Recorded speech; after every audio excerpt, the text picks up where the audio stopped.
जैसे लोग पेट को अपने घर में रखते हैं, फिर उनको कोई बीमारी हो जाती है या बूढ़े हो जाते हैं, उनको घर से निकाल देते हैं। हमने 2016 में ये स्टार्ट किया था और कभी कभी हम फंड के लिए अगर सर्जरी के लिए अपील करते हैं तो मिल भी जाता है, अगर नहीं भी मिले तो हमें तो करवानी ही है ना सर्जरी ट्रीटमेंट। वो कह रहे हैं हमारे बच्चे खेलते हैं, हाँ ये गली में क्यों है, ये फिर कहाँ जाएंगे, सड़क पे घूमे तब लोगों को प्रॉब्लम है। अक्सर गलियों और सड़कों में आवारा कुत्ते लोगों की आंखों में रड़कते हैं। कभी तो लोग उन्हें डंडों से मारते हैं या फिर पत्थर मार देते हैं, लेकिन यमुनानगर की एक ऐसी संस्था है जो इन बेजुबानों के लिए दिन रात काम कर रही है। आपको बता दें कि ये संस्था जो है पिछले 8 सालों से डॉग्स रेस्क्यू का काम कर रही है और कुत्तों को नई जिंदगी दे रही है। आपको बता दें कि यमुनानगर में डॉग रेस्क्यू एक ऐसी संस्था है जिसने बीमार डॉग्स को नया जीवन दिया है। इस संस्था के सदस्य पिछले कई सालों से यमुनानगर शहर में उन कुत्तों का रखरखाव कर रहे हैं जिन्हें पैरालिसिस, मोतियाबिंद, पथरी जैसे सामान्य रोग जो अक्सर मनुष्य में होते हैं, उन डॉग्स को ठीक कराते हैं। डॉग रेस्क्यू संस्था की संचालक मोनिका का कहना है कि हम उन डॉग्स को अपनी शेल्टर में रखते हैं जो बूढ़े हो जाते हैं और लोग उन्हें सड़कों पर ही छोड़ देते हैं, या फिर जिन डॉग्स को बीमारी होती है हम उनका इलाज भी कराते हैं। उन्होंने कहा कि फिलहाल उनके शेल्टर में 132 से ज्यादा डॉग्स हैं जिनका ट्रीटमेंट चल रहा है।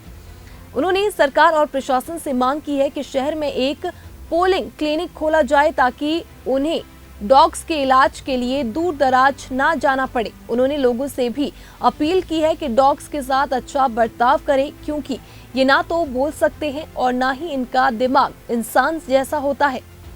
तो वहीं नगर निगम के deputy municipal commissioner Vijaypal Yadav ने कहा कि हम जल्द यमुनानगर में डॉग्स की वैक्सीनेशन और नसबंदी कराएंगे। इसके लिए एक संस्था के संपर्क में भी है। इससे डॉग्स की पॉपुलेशन भी कंट्रोल होगी और जो डॉग्स बीमार है उनका इलाज भी करवाया जाएगा।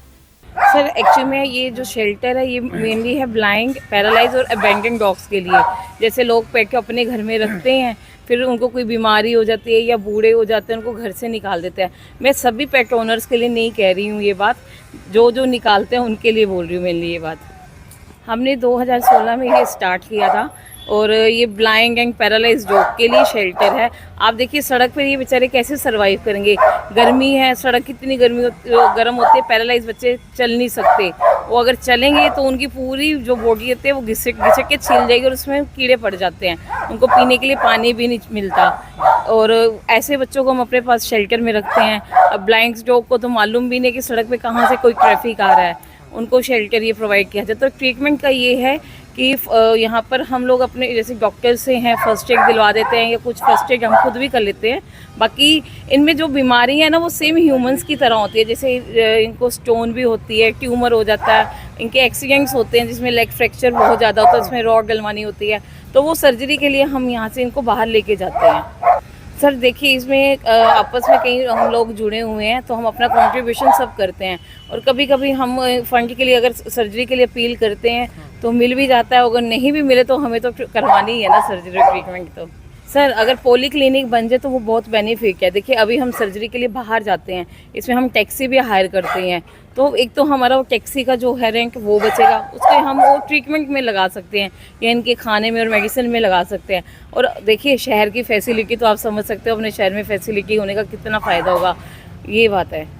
देखिए सर लोगों को ना हमेशा एक शिकायत रहती है कि गली में पोटी कर रहे हैं, गली में यूरिन कर रहे हैं या हमारे बच्चों के पीछे भाग रहे हैं। आप खुद समझिए ना, इनका रहने की जगह तो गली में ही है। वो कह रहे हैं हमारे बच्चे खेलते हैं, हाँ ये गली में क्यों है, ये फिर कहाँ जाएंगे, सड़क पे घूमे तब लोगों को प्रॉब्लम है, गली में घूमे तब प्रॉब्लम है इन लोगों को।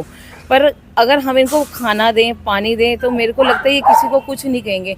हाँ कोई डॉग एग्रेसिव होता है तो हम उसको भी अगर प्यार से हैंडल करें तो वो नॉर्मल हो सकते हैं। देखिए ऐसे तो इंसान की भी नेचर सबकी अलग अलग होती है, तो हम उसे कैसे ना कैसे तो मेंटेन करते ही है ना, तो ऐसे इनके भी बिहेवियर को हम प्यार से चेंज कर सकते हैं। जो अर्बन एरिया में जो डॉग्स की पॉपुलेशन को कंट्रोल करने के लिए और के लिए हम, और एक जो डॉग्स में डिजीज़ होती है उसको रोकने के लिए, और एक एंटी रेबीज हॉस्पिटलाइजेशन, कहने का मतलब है इन पे वैक्सीनेशन होगा सभी कुत्तों पे, और स्टलाइजेशन होगा, ताकि स्टलाइजेशन से पॉपुलेशन ना बढ़े। और इसके लिए एक एजेंसी हम हायर कर रहे हैं, उसका टेंडर फ्लोट करके, और वो एजेंसी करेगी अर्बन एरिया में वार्ड वाइज जो भी डॉग्स हैं उसके लिए एक अर्बन एरिया में एक हॉस्पिटल एस्टेब्लिश होगा। उस हॉस्पिटल में डॉग्स का स्टलाइजेशन के लिए ऑपरेशन थिएटर होगा और स्टलाइजेशन का कार्य किया जाएगा।